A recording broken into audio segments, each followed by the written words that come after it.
मोदी सरकार की एक दफ़ा फिर नाकामी, बगैर पायलट वाला ड्रोन प्रोजेक्ट फिर नाकाम, एक दफ़ा फिर मुंह की खानी पड़ी। मोदी सरकार को बगैर पायलट वाले ड्रोन की नाकामी की वजह से एक बार फिर मुंह की खानी पड़ी।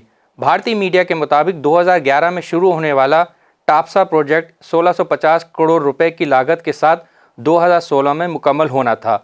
जहाज को 24 घंटे तक 30,000 फीट तक की ऊंचाई पर परवास करनी थी, लेकिन बार बार ताखीर के बावजूद इसे 14 जनवरी 2023 को बंद करना पड़ा था। हिंदुस्तान टाइम की रिपोर्ट्स में इंकशाफ किया है कि टॉपिस ड्रोन इंजन के मसाइल के बायस 10 साल से जायद अरसे तक ताखीर का शिकार रहा और इस प्रोजेक्ट की नाकामी पर मोदी सरकार और भारतीय फौज पर शदीद तनकीद की गई। ख्याल रहे कि ऐसा पहली बार नहीं हुआ है। अरबों रुपए का मंसूबा खटाई में पड़ गया है। माजी में भी मोदी सरकार ऐसे कई मंसूबों पर अरबों रुपए डुबो चुकी है।